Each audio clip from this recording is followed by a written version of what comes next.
All right, Facebook came out with its first product in the context of the Metaverse, which is this work from home virtual reality headset. So basically, you put on the Oculus headset. The Oculus is the VR company they own, and then you are in a virtual meeting room. So imagine if I put on the thing right now, and I can literally look and see all my coworkers, even though they may be in totally different locations, and I can kind of like move my hands and almost talk as if I'm like interacting with them in one place.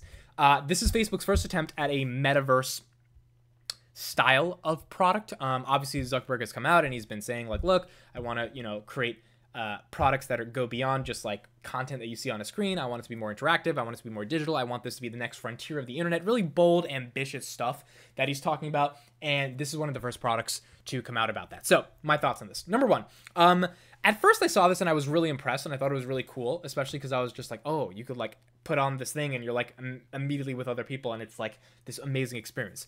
As I started digging more deep into it, I realized that companies have been working on this for a while. Facebook may have made a good version of it or maybe the best version of it. But like if you look up virtual workspaces VR, like there's a lot of that stuff out there. I mean, there's like a lot of companies that have innovated in that respect. Now, is any of them mainstream? Is like Facebook would be selling this to other businesses, right? It would be a B2B type of business model in the context of selling this version of their metaverse. It wouldn't really be going to consumers.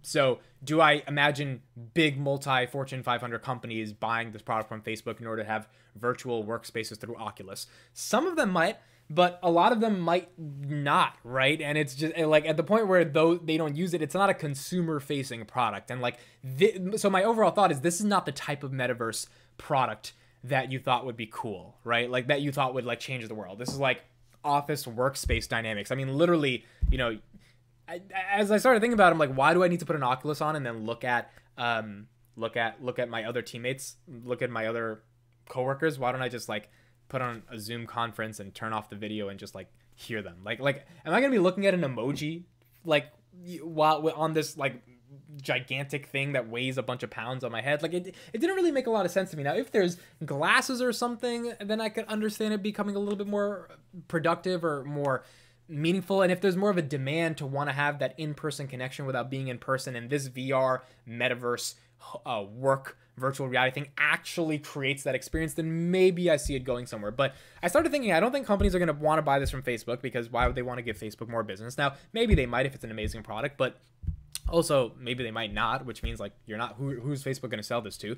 And number two, this isn't the type of next frontier of the internet that Zucks has been talking about. Now, obviously, they're probably working on a bunch of stuff like that, and they're probably going to roll it out. But in general, this was not the thing that is supposed to rile you up and get you super excited. Future of work is going to be a big market because people are not going to be going back to work. I can tell you I have a startup right now. We've been doing everything remote. We're likely going to be remote for the next couple of years. We'll have some in-person retreats, but we're going to be, remote for a very long time because like, why would we pay for office space, right? It just doesn't make sense anymore. So obviously there's a huge market opportunity there. I just think there's got to be other things other than virtual reality conferences, in meetings when people don't even like meetings. I think tools that streamline meetings, that make meetings more effective, that make them more efficient, that make you present while you're also multitasking. Those are the things that are going to kind of get you started. But at the point where you have to wear this headset and like sit back and like have a meeting, the whole point is like, if you're not in person, why would you be wasting your time doing that? Can you make things faster? So overall, I don't think this version of the metaverse is the version that like is going to get people excited, but I do think it's a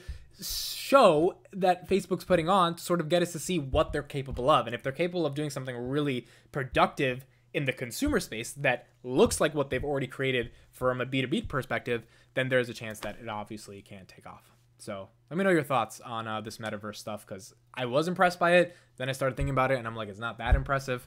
So I guess we'll see what happens.